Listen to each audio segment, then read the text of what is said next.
So good morning, everyone.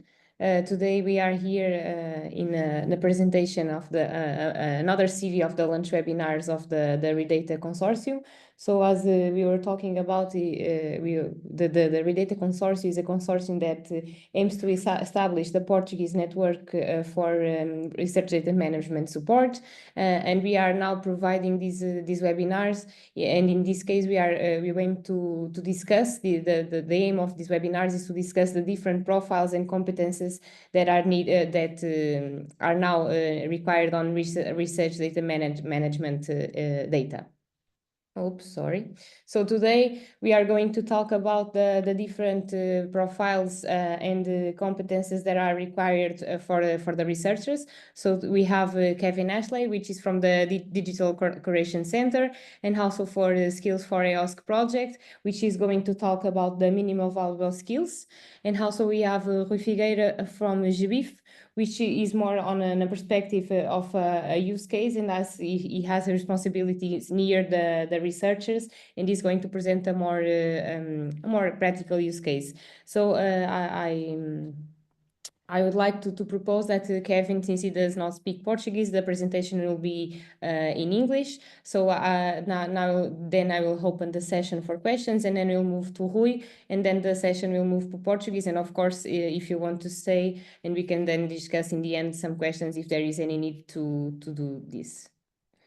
So this is sorry. Now I will speak in Portuguese. This is in Portuguese, but this is the rules that we ask people that are here to maintain their micro off, so that there is no noise on the background when the speaker is presenting. And if you want to use the chat, of course, you are free to use the chat to ask questions, or otherwise when we open the session for questions, you can raise your hand, and then we will moderate the questions.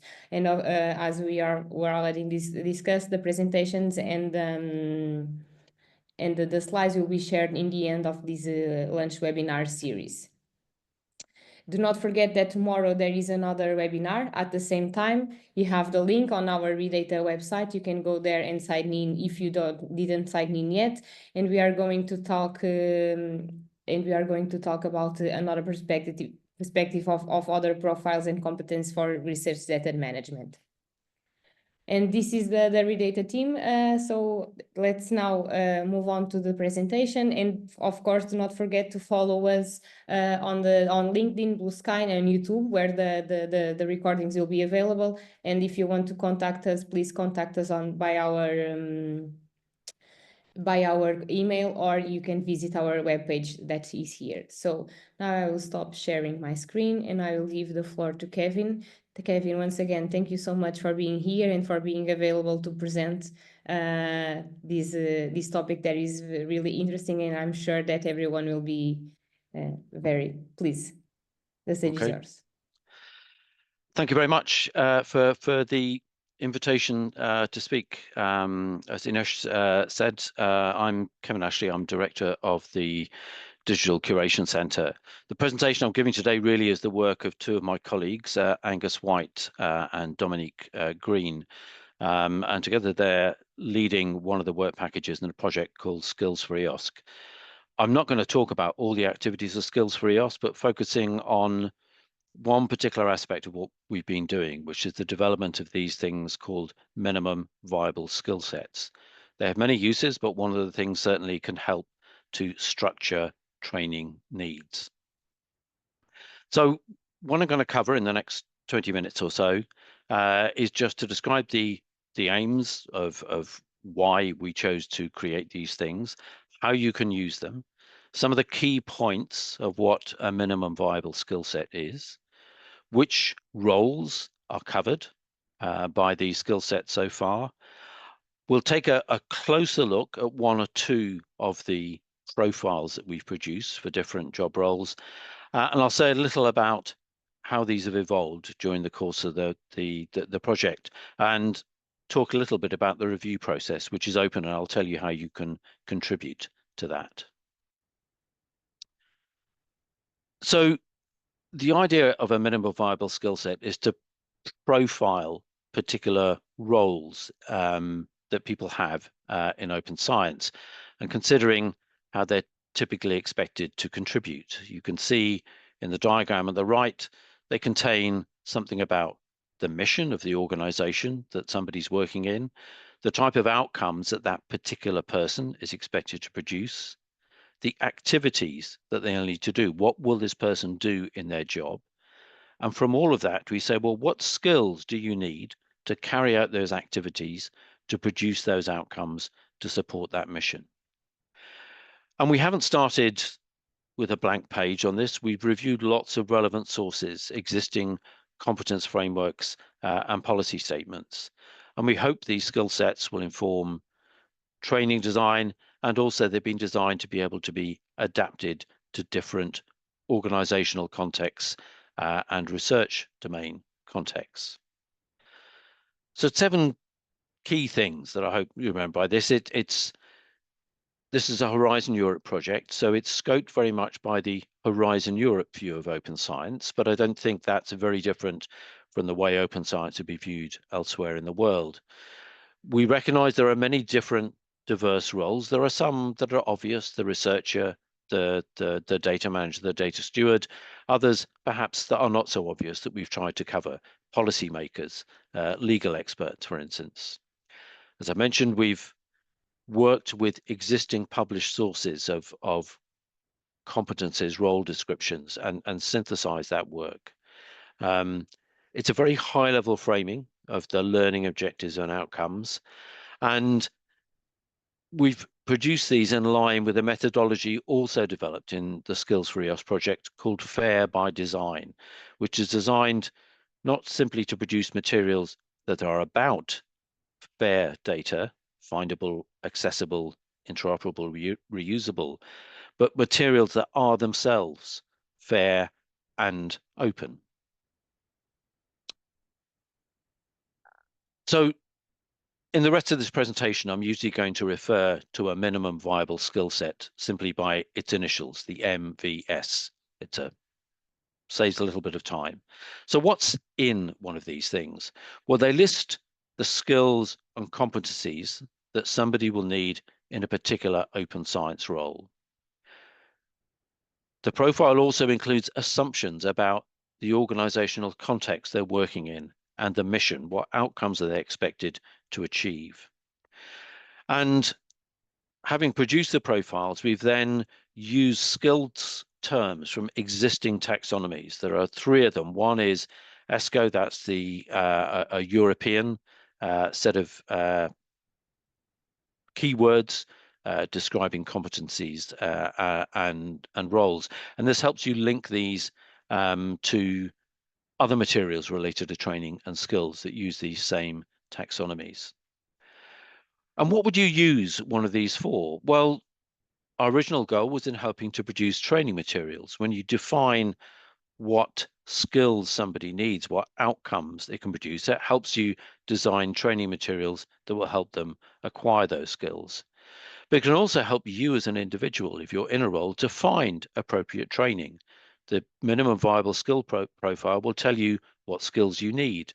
And you can say, well, some of those skills I already have, but some of them I need to acquire. So I need to find training appropriate to that.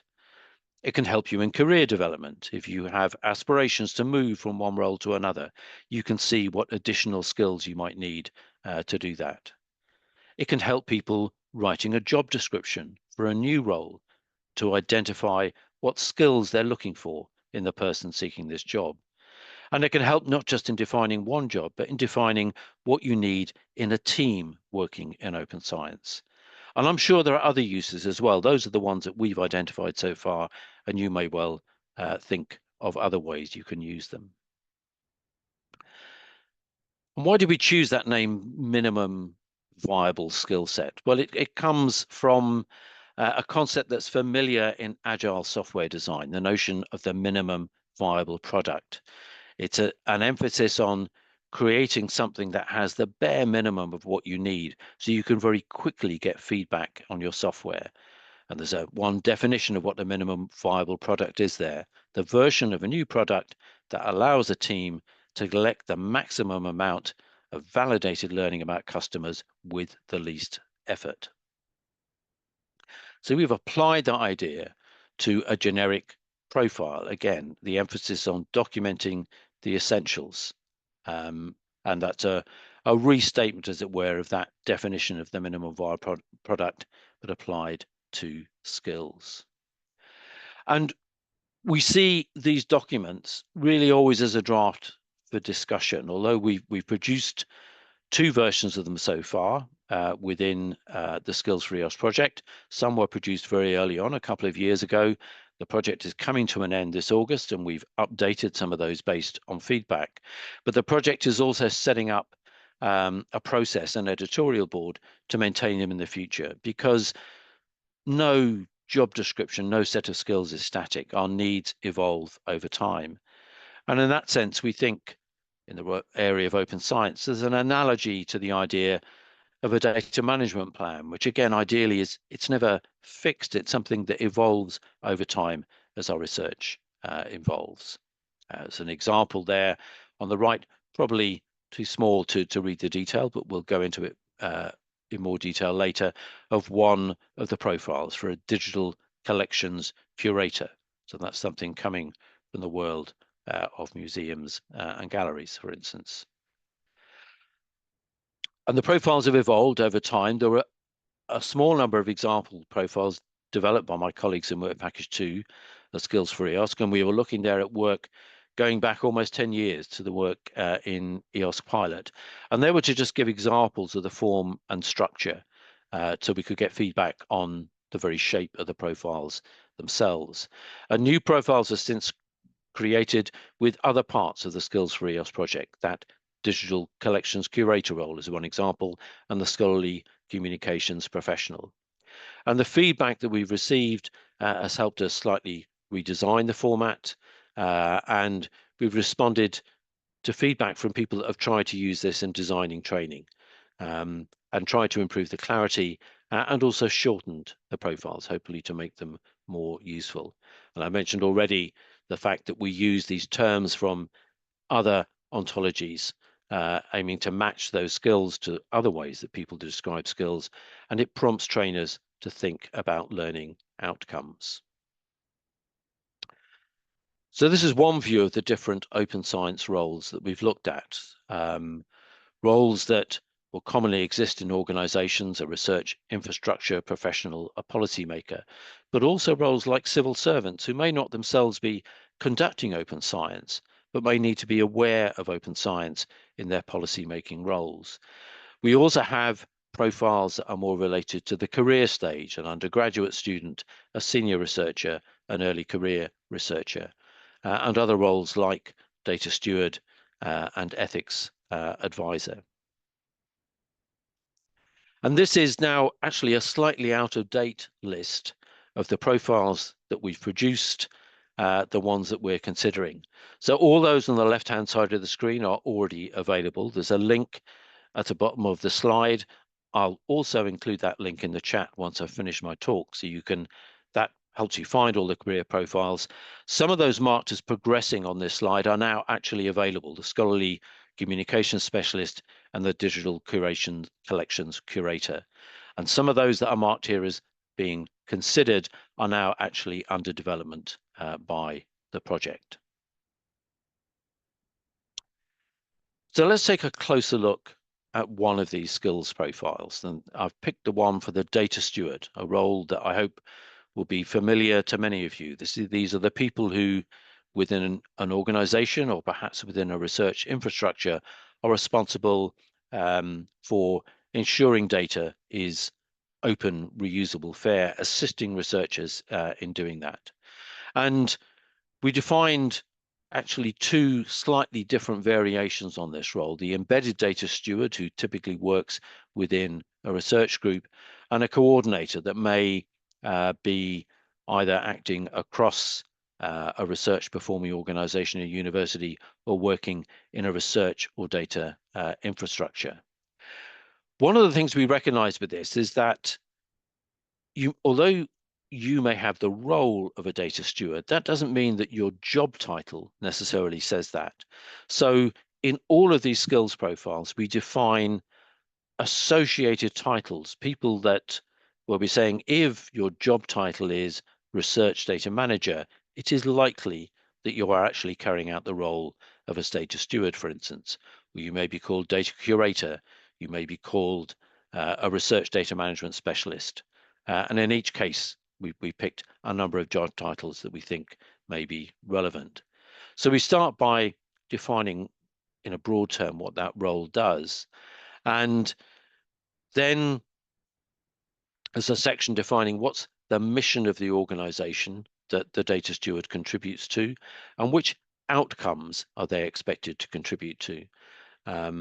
So I'll pick the first outcome there. For instance, a data steward is expected to ensure that research data, related digital objects, are effectively managed to ensure their suitability for curating, for sharing, and for reuse. So all of the roles will have this context defined and the outcomes that they're expected to contribute to.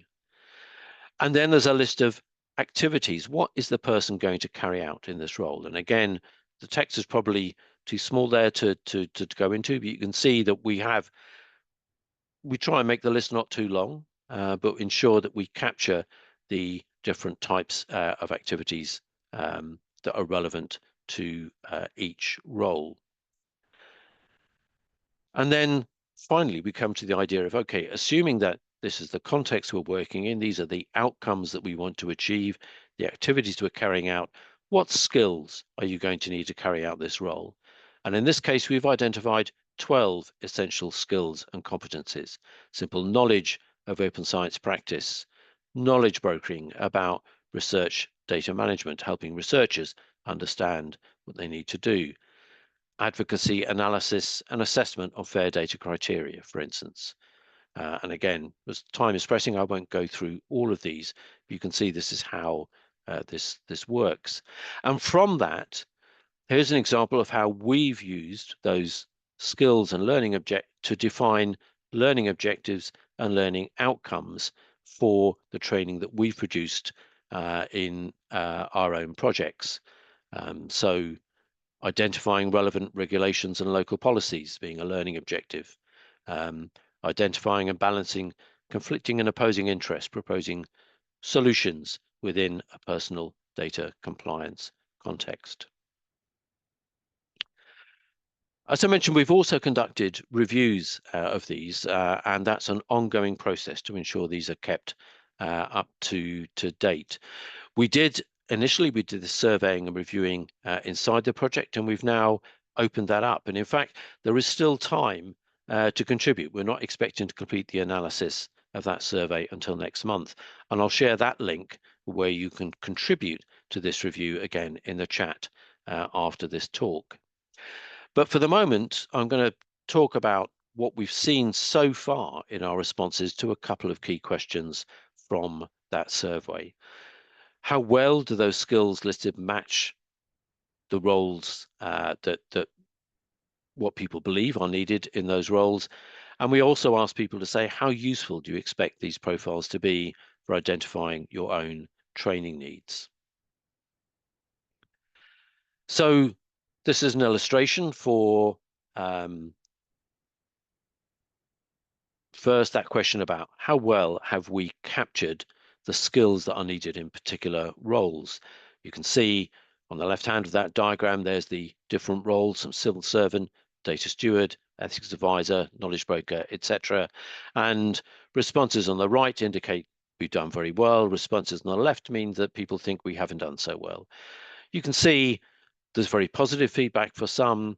For others, it's more mixed. So for instance, for the early career researcher, we've got some very positive feedback, one or two people saying that we haven't done so well there. And there are one or two that we've not yet had any feedback on, which though we would very much like, if you have the opportunity to contribute, to hear more from people on that.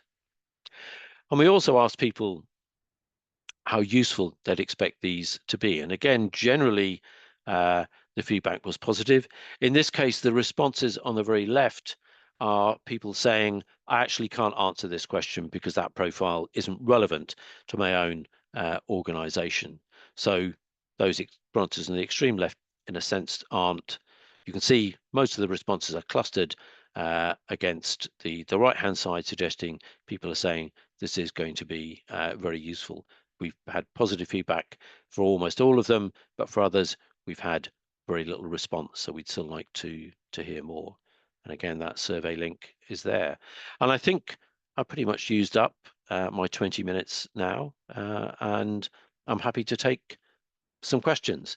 And again, thanks to my colleagues in Skills for EOSC, and thanks also to the funding bodies that have supported us doing this, and thanks to you all for the invite to speak today.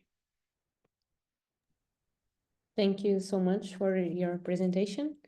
For me, it was very clear. Now I'll open the session. I don't know if you prefer to do the questions on the chat, and then I can ask Kevin, or if you want to raise your hand, please feel free. Maybe I can start with one question that I was curious. So can you, maybe I miss it, but can you elaborate a little bit more which is the scholarly communication profile? How are the roles and what it is? So how do you define it, the profile? So I haven't got that knowledge in my head, but a scholarly communications advisor is typically somebody who in the past their role would have been more about publications in open science. And certainly in many organizations we're aware of people who 10 years ago may have been focused on ensuring open publication of science results, are also taking on broader responsibilities for open science.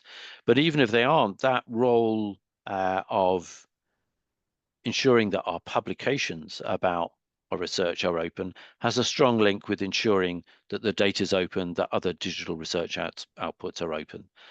So we want, and they are typically people who it's important for their skills that they understand policy. They need to understand the policy of funders, of the organizations that they work in, and the publications that people will be submitting their articles to. So that knowledge of policy is clearly an extremely important skill for them. Okay, thank you. So now I will have the word to Raquel and then José. Hi, nice to meet you. Thank you so much for your presentation and for sharing your knowledge. So if I understood, you asked us for us to fulfill the survey. Is that correct? If you have the opportunity and the time, yeah, the survey asks you to look at some of the profiles and then answer some of those questions, such as, do you think this will help you? Do you think we've captured those skills correctly? And I'll share that link in the chat after that's what I will be asking. Yeah. Okay, so yeah, because it's a one of those long, complicated links that I didn't expect you to copy down from the from the presentation. Yeah, that's it. Okay, so thank you. Hi. Hello. Thank you for your presentation. I noticed that the profile you were lacking information on was policymakers, and this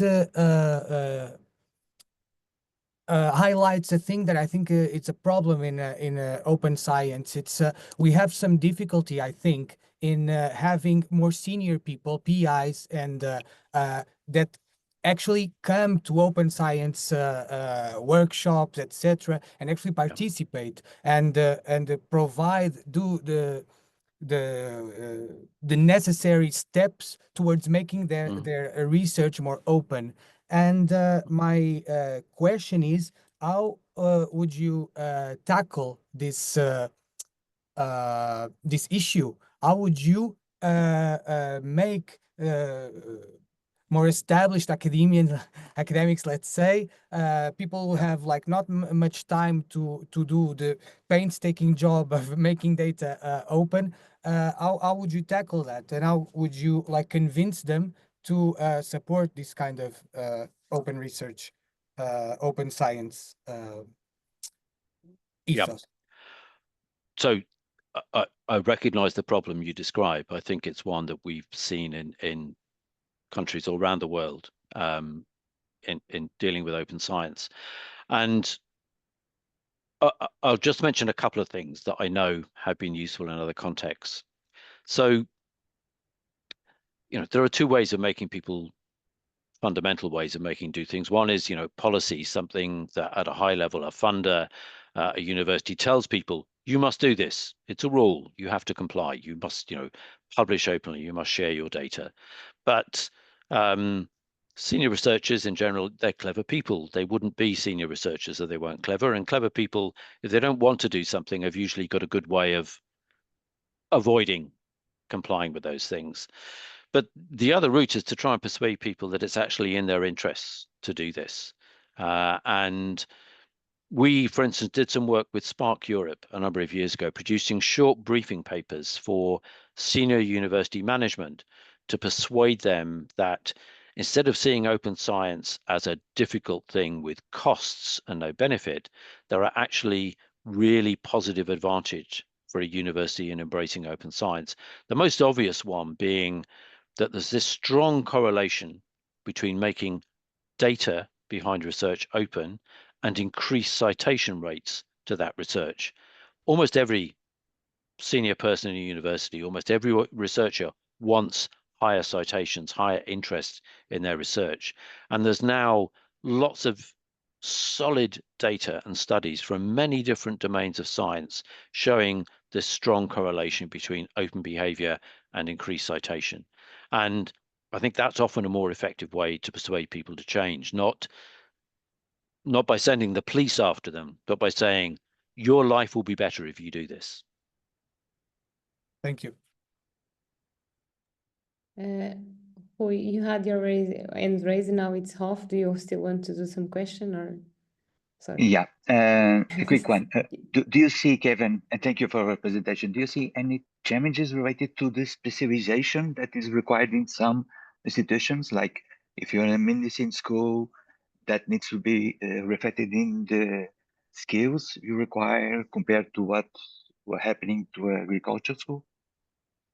So if I understood correctly, you were saying, do we think those profiles have to change depending on the type of organization you're in? Is that right? Yes, yeah. Absolutely, we do.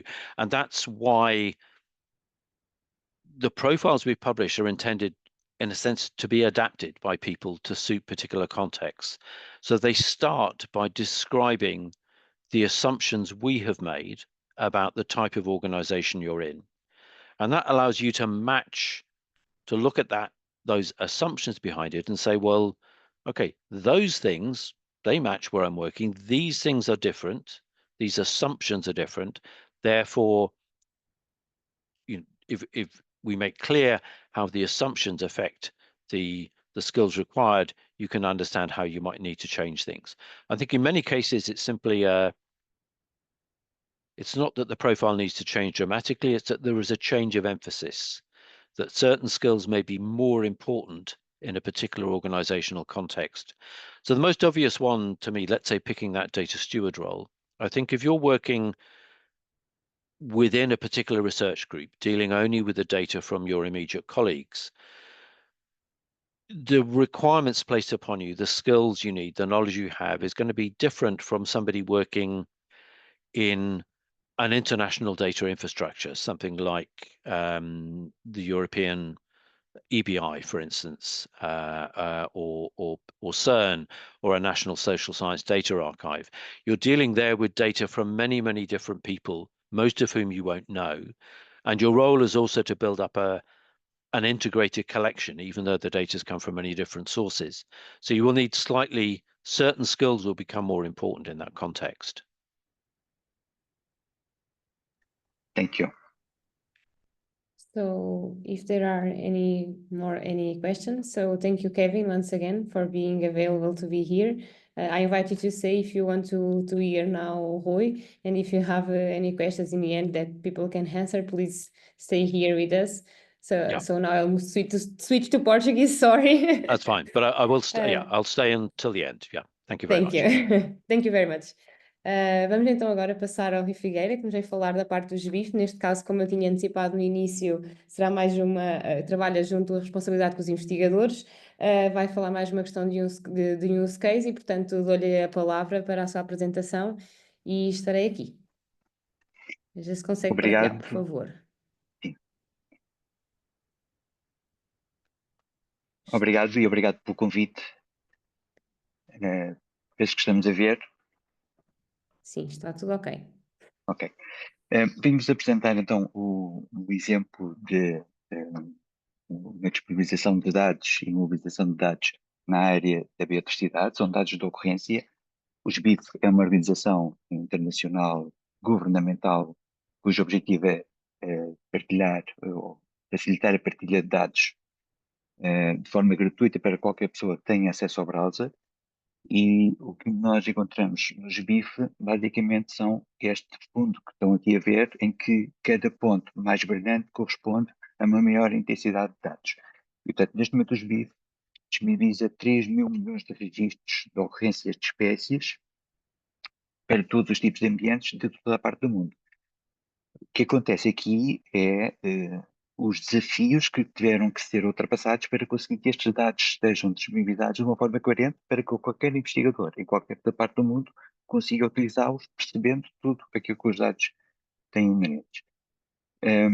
Isto é um desafio grande e a forma como o SBIF aborda esta componente naquilo que respeita à disponibilização dos dados tem a ver com a criação de competências nos publicadores, e os publicadores são também investigadores que estão associados a instituições.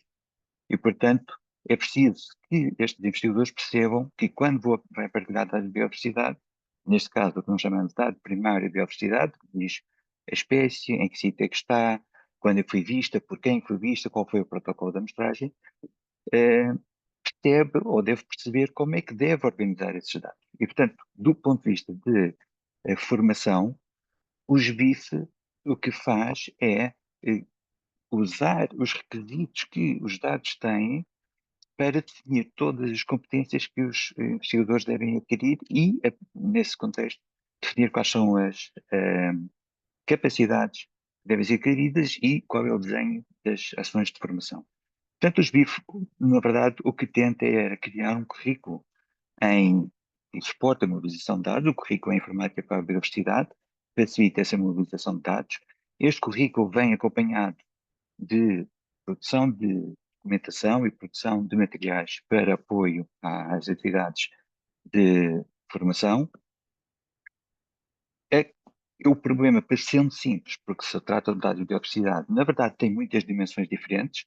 Nós temos que pensar que para eu, por exemplo, produzir uma lista de espécies para uma determinada região, eu estou a usar o nome de espécies que já foram definidas por alguém e, portanto, essas listas de espécies têm que estar disponíveis. Vou documentar um determinado local, a forma como eu documento esse local também resulta de um índice toponímico que também já foi definido e, portanto, quando nós estamos a publicar dados que parecem ser específicos e especializados de biodiversidade, na verdade estou a recorrer a múltiplas dimensões de dados que precisam de estar disponíveis. E o SBIF aborda isso ajudando a incorporar todas essas componentes, mas uma ação que é tomada é de que cada pessoa formada assume-se como sendo um embaixador do SBIF. E, portanto, o que nós pedimos nas nossas formações, por exemplo, em Portugal, é que cada pessoa que assiste às nossas formações, depois, na sua instituição e na sua comunidade, desempenha um papel de mentor, de embaixador e muitas vezes de formador, reproduzindo aquilo que foram as aprendizagens deste livro. A rede global dos SBIF, na verdade, funciona desta maneira. Portanto, quem publica dados através dos SBIF são investigadores ou são pessoas de outros domínios, com outro tipo de atividades, mas associadas às instituições. E são as instituições que publicam dados. O que significa que os dados devem ser preparados, organizados e publicados a esse nível. Mas temos que ter essas pessoas formadas e, portanto, é papel dos nós portugueses do SBIF, no caso de Portugal, e dos nossos da rede SBIF, promover as componentes de formação e também com o apoio da componente de infraestrutura necessária para isso, mas fazendo a formação para que as instituições ganhem autonomamente essa capacidade. O principal modelo de formação que os BIF têm é que os nós autonomizam os investigadores para poderem sozinhos fazer a publicação de dados ao longo da sua carreira. E, portanto, é esse o objetivo da formação. Se olharmos para este esquema, basicamente estamos a ver o fluxo de dados desde as fontes que estão à esquerda, e isso envolve instituições como museus de história natural, agências ministeriais, áreas, universidades e centros de investigação, o setor privado, a ciência cidadã, são as entidades que mobilizam dados, que organizam dados, dados que têm diferentes origens, desde equações de história natural até dados baseados em DNA ambiental. Mas todos estes dados, por terem fontes diferentes, precisam de estar organizados, e essa organização, para que, como dizia, qualquer investigador que utilize os dados saiba o que é que foi produzido, o que é que foi disponibilizado, essa organização implica uma padronização. E, portanto, é no momento da padronização dos dados que nós fazemos o foco da formação, e isso envolve outras dimensões que já vamos ver a seguir. Portanto, esses dados são disponibilizados, os BIF agregam-os em índices globais e depois são usados nas diferentes áreas de aplicação que são mostradas à direita, quer para a investigação científica, como para o apoio à decisão e ao desenvolvimento de políticas. A ação de formação, na verdade, centra-se mais nesta componente da mobilização de dados. E, portanto, é neste domínio de organizar os dados segundo o padrão de dados, acrescentar isso, as componentes da políticas de acesso e definição de licenças. E a ferramenta que permite essa disponibilização dos dados, que é uma plataforma Integrated Publishing Toolkit, é o IPT, é aqui que nós focamos a componente da formação. E só isto leva a que possamos desenvolver muitas atividades de formação de cariz diferente, e, portanto, o nosso período dos BIF estabeleceu um programa anual de formação, repetimos frequentemente estas formações ao longo do tempo, em que temos essencialmente estes três componentes. Um curso de publicação de dados, e esse curso de publicação de dados ensina a adoção e utilização do padrão de dados, o Darwin Core, que é o que usamos com maior frequência. Depois, para o padrão de dados, para a boa aplicação do padrão de dados, eu tenho componentes de organização de dados, por exemplo, adotando vocabulários controlados. Isso já se relaciona com componentes de qualidade e limpeza de dados. A boa definição da estrutura de dados também implica a adoção, por exemplo, de identificadores persistentes, e, portanto, já estou na dimensão da aplicação dos princípios FAIR, a adoção de licença. Discutimos com os investigadores, isso foi falado ainda há pouco por Kevin, qual é o benefício que eles têm na publicação de dados, qual é o retorno que vão ter depois de disponibilidade de dados quando outros utilizadores usam esses dados. A plataforma IPT é, como dizia, a plataforma tecnológica que os utilizadores aprendem a usar autonomamente para publicar esses dados, e ainda o IPT permite aos investigadores poderem criar artigos de dados. E os artigos de dados é uma excelente forma de eles tornarem, expandir, no fundo, o conhecimento sobre aquela existência de dados e documentá-los bem para que qualquer utilizador possa existir. Portanto, esta é uma estrutura principal do curso que fazemos regularmente em publicação de dados através dos BIF. Temos outros cursos que vão aumentar a qualidade dos dados, digamos assim, e a potencialidade de utilização. Portanto, são cursos que têm o objetivo de um ajuste para o uso, para aumentar o ajuste para o uso. E dentro desses, então, temos cursos dedicados à qualidade e limpeza de dados, com a apresentação de boas práticas e o uso de ferramentas, a aprendizagem de ferramentas, o OpenRefine é um desses exemplos. Outros cursos são dedicados à georreferenciação, portanto, adição de informação adicional sobre as coordenadas geográficas de origem, quando os materiais de origem não têm. E, portanto, esses cursos permitem que os dados tenham melhor qualidade e melhor acesso. E, finalmente, um outro curso mais específico, dedicado aos museus de História Natural sobre a gestão de coleções biológicas, coleções de História Natural, em que formamos sobre o software de gestão destas coleções, mas nessa formação, na verdade, estamos a fazer com que os dados possam estar imediatamente organizados com o padrão da Unicor e, portanto, facilitar assim a sua publicação. E, portanto, é aqui que nós concentramos a formação, ou seja, para o objetivo específico dos dados poderem ser bem publicados e poderem ser utilizados por qualquer utilizador da rede BIF, da comunidade BIF, nós focamos aqui aspectos que parecem técnicos, mas na verdade atingem várias dimensões, desde as boas práticas, a adoção de licenças, a partilha em dados abertos, tudo isso acaba por estar integrado nestas formações.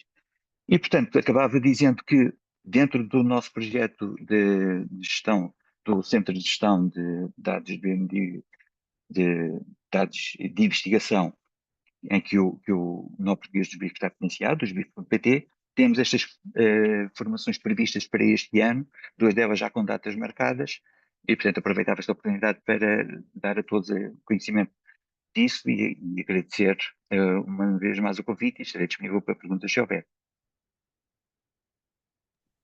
Muito obrigada, Rui, pela ótima apresentação. Alguém quer fazer perguntas? Podem fazer levantando a mão, pelo chat. Estejam à vontade. Eu se calhar vou só aqui começar para quebrar o gelo, que é só uma pergunta, se calhar, pronto, não, de outro âmbito, que é, ao longo dos anos em que tem trabalhado nisto, tem notado alguma mudança de mindset por parte dos investigadores? Estão mais receptivos, menos receptivos? Como é que tem sido feita essa evolução? Absolutamente. As primeiras vezes que em Portugal se começou a falar dos BIFI sobre os propósitos e estabelecer o nó nacional, este trabalho é feito no nó nacional, mas essa criação do nó nacional só veio mais tarde. Foi em 2005, 2006, em que a primeira abordagem que nós tínhamos com os investigadores, dizendo, olha, isto é os BIFI, é para publicar.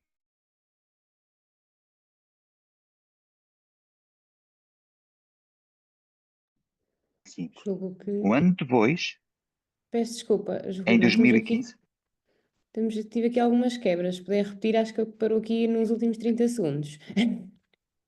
ok, eu tenho informação, espero que esteja a conseguir ouvir agora. Agora sim, está tudo bem.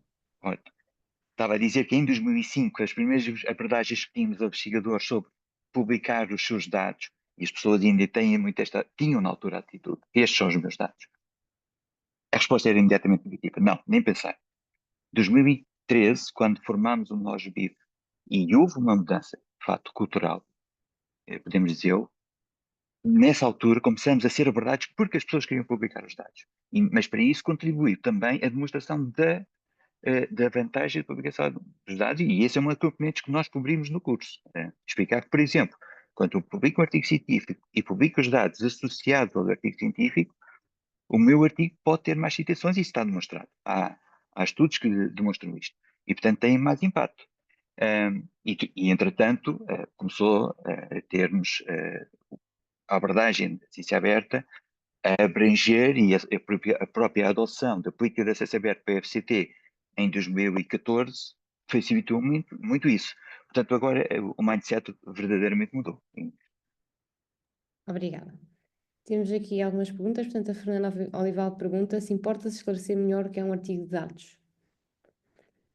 O artigo de dados é, na verdade, neste contexto, uma descrição de como é que o conjunto de dados foi criado, qual é a sua estrutura e como é que está disponibilizado.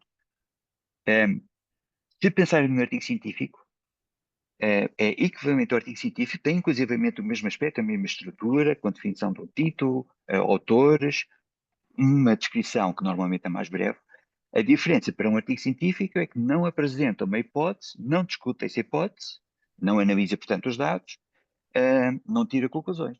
Mas toda a componente de introduzir o que são estes dados, como é que eles foram produzidos, portanto, a componente do artigo, metodologia, e às vezes alguma representação sobre, imaginando que os dados são georreferenciados, por exemplo, o mapa da sua distribuição, o objetivo desse artigo, que não os discute, é de maximizar o conhecimento que os utilizadores têm sobre os dados para que os utilizem bem, e por outro lado, como tem uma forma de artigo, é uma forma reconhecida e simples pelos investigadores para a citação. Portanto, facilita a citação. E os artigos de dados, neste momento, estão muitas editoras, a Nature ou a Nature está com mais não sei quem neste momento. Estas grandes editoras, todas elas têm revistas dedicadas a artigos de dados. Obrigada. Temos também uma pergunta da Adília que foi: é possível fazer pesquisas a partir de tipos de dados? Por exemplo, procurar imagens. Este tipo de pesquisa é importante para algoritmos de inteligência artificial. Por exemplo, o reconhecimento automático de objetos, e perguntar ainda onde é que estão fisicamente armazenados os dados. Ora bem, agradeço a pergunta porque ela é muito importante. O SBIF não é só um repositório de dados, porque existe depois, ao nível do Secretariado Internacional, a agregação e a construção de índices globais permite a qualquer utilizador fazer pesquisas em que o utilizador final não precisa de abrir o dataset original e descobrir se tem lá ou não os dados que precisa. Não, a pesquisa permite isso. E no sbif.org pode ser feita uma pesquisa para identificar todos os registros que têm imagem. Portanto, essa é uma das vantagens que nós temos de poder fazer a agregação e a indexação dos dados. Os dados fisicamente estão disponibilizados primeiro nas instalações IPT, no Integrated Publishing Toolkit. É aí que os investigadores depositam os dados num formato Darwin Core. Esses dados depois são agregados pelo SBIF Global e, portanto, pode-se dizer que tem uma cópia que é interpretada no SBIF Global para a tal construção do índice global. E, portanto, existe essa duplicidade do armazenamento dos dados. No entanto, dados associados, dados multimédia, portanto, dados de imagens, som e vídeos, o SBIF não integra esses dados. Portanto, os dados são primeiro disponibilizados pelos investigadores ou pelas instituições em repositórios próprios ou repositórios públicos, e depois os BIF apenas têm um link, uma associação, uma referência de onde é que essa imagem está disponível, mantém essa referência e assim que os dados são publicados. Obrigada. Passo agora então a palavra à Dina Rocha, por favor. Levantou a mão. Obrigada, Inês e ao Rui. Eu não escrevi nada porque assim tive mais uma conversa.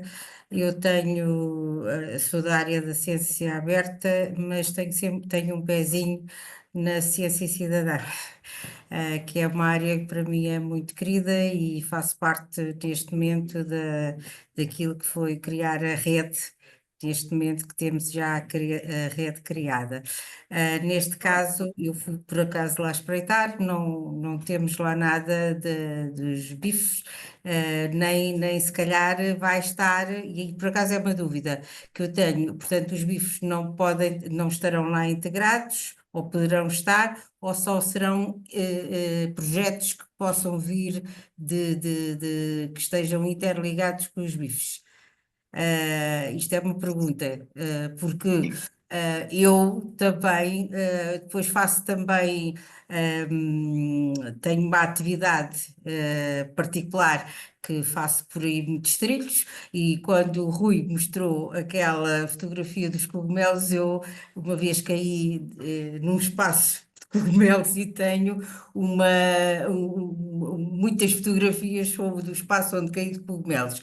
E isso fez-me lembrar que realmente não tenho as coordenadas, mas tenho as fotografias dos cogumelos, e se calhar poderia fazer falta a alguém, não é? Pronto. E isto, a ciência cidadã, é muito por aqui, não é? Pronto. E eu gostava de saber se isto pode estar lá dentro da nossa rede ou não, ou se vocês terão alguma intenção ou não. Sim, Dina, agradeço muito a pergunta. Efetivamente, os BIF, uma quantidade substancial e eventualmente a maioria dos dados que estão disponibilizados através dos BIF resultam de ciência cidadã, de diferentes formas. Se formos aos BIF, a maior quantidade de dados que existe é sobre aves. Isso tem uma justificação. a comunidade dos observadores de árvores é muito organizada, muito sistemática, e existe uma plataforma global, eBird, onde esses dados são agregados, e o eBird publica mais de 1.000 milhões, eu não tenho absolutamente memória, mas muitos registros são de aves, da comunidade de observadores de aves, que são mais do que cientistas cidadãos. São cientistas cidadãos, sem dúvida, mas são muito especialistas. E, portanto, existe controle de qualidade nesses dados que são publicados através do IBER. Para outros grupos biológicos, e também para aves, como dizia antes, não são cidadãos individuais que publicam dados através dos BIF. Mas é muito fácil a um cidadão descobrir uma plataforma de ciência cidadã organizada que permita isso. E no caso dos BIF, uma das mais notáveis é o iNaturalist. Em Portugal, há uma plataforma para dados de biodiversidade chamada Biodiversity for All, está completamente estabelecida, é uma associação que usa a plataforma iNaturalist, na verdade é o polo do iNaturalist para Portugal, e onde, através de uma aplicação que pode estar no telemóvel, um cidadão fotografa o organismo que está a ver. Quando fotografa nessa aplicação, é imediatamente registada a data, o local e parâmetros que eu quero acrescentar. Inclusive, a aplicação tem uma ferramenta de inteligência artificial que ajuda na identificação do organismo que está a ser visto, e o iNaturalist publica não todos os dados, mas os dados que categorizam como research grade através dos BIF. O que são esses dados? São dados que, estando registados, a sua identificação, a identificação do organismo, é confirmada por outro utilizador da plataforma. E, portanto, verifica que a identificação foi inicialmente bem feita. Para grupos biológicos mais difíceis, e os fungos é um deles, é preciso mais do que uma pessoa que confirme isso, para ter certeza que as pessoas estão efetivamente a identificar corretamente. E aí a atitude é nunca deixar de fotografar e de registar. Dizemos tudo o que sabemos e vamos ter o contributo da comunidade. Inclusive, há muitos investigadores que utilizam o iNaturalist para saber mais sobre os seus grupos biológicos de interesse e que depois interagem com os utilizadores. E, portanto, os BIF, de facto, agrega esses dados todos. O iNaturalist é publicador, o eBird é naturalista, e muitas outras plataformas de cidadã são publicadoras através dos BIF. Pronto. Espero que também possam pertencer à nossa, que é de todos, é a Rede Portuguesa de Ciência Cidadã, e que está neste momento a crescer, e vamos ter já o congresso, ficam também a saber o congresso para novembro. Obrigada, Rui, e acho que é uma mais-valia, sobretudo nas questões dos dados. Obrigada. Obrigada, Rui. Acho que não temos mais questões. Eu tinha só uma pergunta rápida, Força. só muito rápida, até porque foi o último slide. O Rui apresentou a formação de publicação e da qualidade. Notas alguma evolução no sentido da preparação dos dados para? Portanto, imagino que o workshop da qualidade seja uma coisa que reforça um bocadinho como é que os dados têm que estar preparados, bem descritos, bem documentados. Ou sentes que estamos sempre a começar do zero em termos de preparação dos dados? Há alguma evolução a esse cenário? Algumas lições aprendidas que possas partilhar connosco? A participação, os participantes do nosso curso de formação, devo dizer que a experiência que eu tenho é de, muitas vezes, quando estou a apresentar uma ferramenta ou um procedimento, a reação imediata é a vantagem que isto me tinha dado se eu soubesse disto há 10 anos. É recorrente.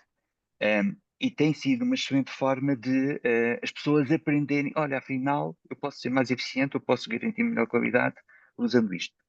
E devo dizer que, em termos da minha carreira e o meu envolvimento no Instituto Superior de Agronomia, essa foi uma das grandes motivações para nós criarmos um mestrado em Ciência de Dados, porque às tantas percebemos, não, nós precisamos de atingir estas pessoas, digamos assim, no momento da sua formação, porque elas comecem a usar as melhores práticas logo desde o início. Portanto, o que tem havido sim é de facto a disponibilidade de documentação e de ferramentas que facilitam muito o nosso trabalho. E, portanto, um dos desafios que nós temos, às vezes há pessoas que têm cheiros com 200, 300 mil exemplares, temos que adotar a ferramenta mais eficiente para garantir essa qualidade de dados. E, portanto, no curso, o que é que ensinamos? Informática para a biodiversidade, ou seja, a pessoa não vai linha a linha verificar 200 mil linhas. Vai usar ferramentas com acesso à API, a serviços de dados que os BIF disponibiliza, mas outras plataformas também, para garantir o controle e a melhoria da qualidade dos dados. E, portanto, essa é uma componente também que temos que aprender. E, portanto, rapidamente começamos a precisar de algumas valências de informática.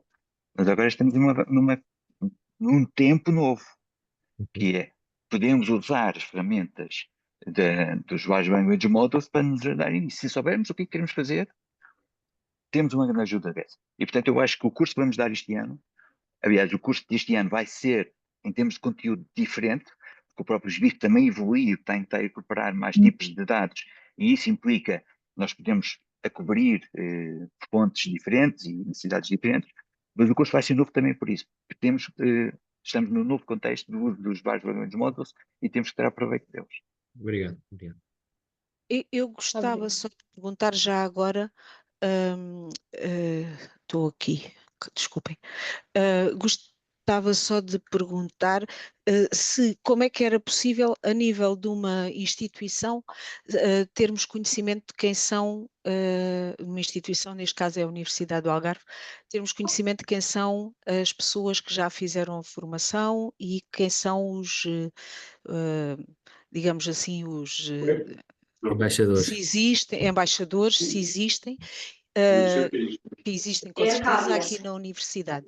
E a outra pergunta era se faz sentido, bom, depois de conversarmos sobre isso, se sabermos isso, se faz sentido iniciarmos alguém que pode vir a ser, pode vir a ter um papel nesta área, enviarmos alguém a essa formação, mesmo que não esteja atualmente ligado a esse processo.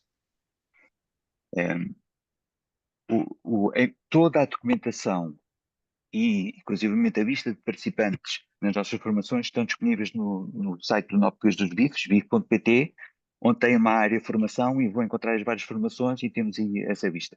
Bom, eu nunca pensei em organizar isso por instituição, a nível do país, quem é que esteve, de que instituição, etc. Nunca cheguei a essa análise. Existe, de qualquer forma, a Universidade do Algarve, ou o CICEMAR, já é um publicador de dados através do BIF. Já existem pessoas da Universidade do Algarve que já estão a publicar dados através do BIF. Não, curiosamente, aprender autonomamente a usar o padrão de dados e a publicar os dados, estão a usar as ferramentas dos BIF, do IPT, mas esse trabalho, existe muita documentação, os BIF fazem, em termos globais, fazem essa disponibilidade da documentação e, portanto, é possível fazer isso. Em todo o caso, nós estamos completamente abertos a que venham fazer as nossas formações. A formação sobre publicação de dados através do BIF é muito dirigida, ou seja, o que nós estamos a pensar é pessoas que estão a trabalhar em biologia em algum domínio, que têm dados de biodiversidade e que os querem publicar, e portanto o objetivo do curso é que no fim do curso, ao fim dos 3 dias, tenham o seu conjunto de dados publicado.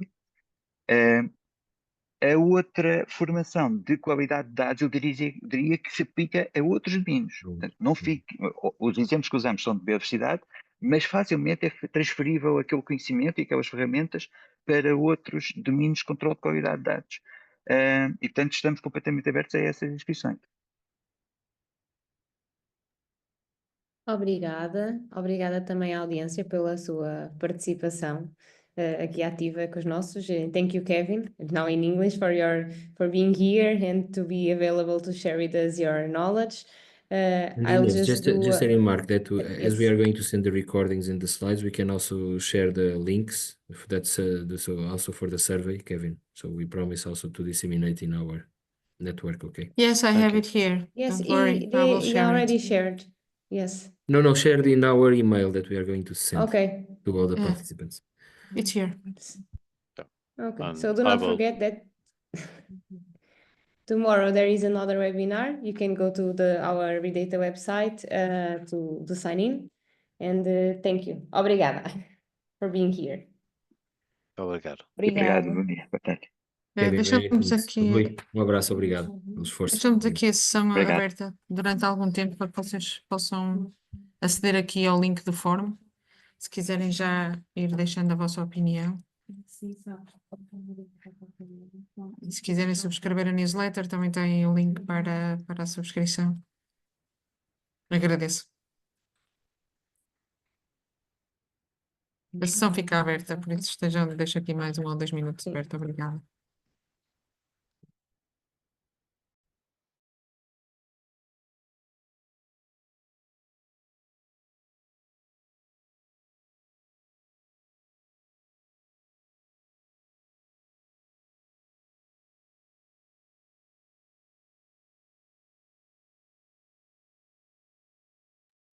Obrigada, Inês. Nada. Tudo ok. Já guardaste o link, Paula, o do survey? Ou queres que eu copie para aqui?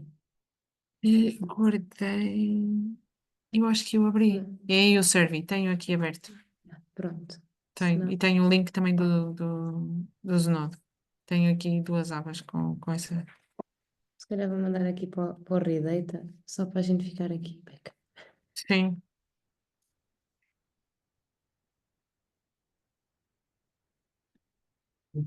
Esta não trouxe o vosso nome.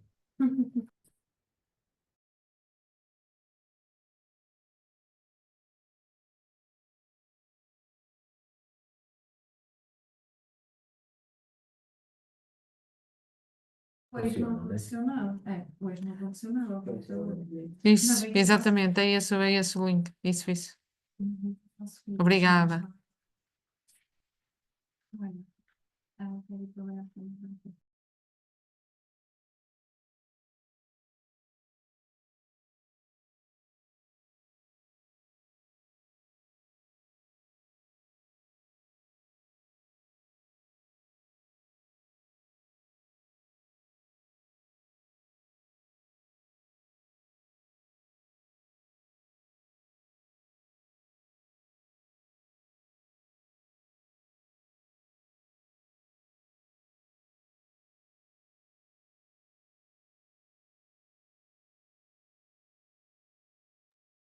Paula, estás aí? Estou aqui, estou. Está aqui um formulário que o Gonçalo Salgueiro está aqui a partilhar, mas é o de recolha de informação. Espera aí. É uma recolha de informação do evento. Depois eles acabaram de me responder, conseguem. Oh, peço desculpa. Só responderam às 6 e. Espera aí. Já foi enquanto eu estava a sair. Enquanto eu estava a sair. Espera aí. Deixa-me ir aqui. Ainda bem que vai ficar. Era só para. Oh, my God. Eles mandam-nos um e-mail, ou é, ou não é, não vai. Não, não, já me tinha mandado, deviam estar a rir. Do Ian já me viu. Espero esperar um bocado. Isso para esperar um bocado na segunda-feira passada. Segunda-feira da semana passada. Ou no dia que começaram as jornadas. Pois, e ele disse isso já. Já foi o Ian, já não foram o Ian.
Obrigada, mas sim, ele vai ser enviado por e-mail, por isso não se preocupem, não é? Quando nós enviarmos o certificado, também faremos novamente Sim, o envio deste link para que possam deixar a vossa opinião. Mas obrigada por terem esperado. Sim, eu também já tinha a informação no chat, assim já estamos todos a par. Isso Qualquer coisa também nós já deixei. também. Isso. Exato. Obrigada. Muito obrigada a todos. Obrigada. Vou então fechar a sessão. Obrigada. Obrigada, Inês. Bom almoço. Tchau, Inês. Obrigada. Até já.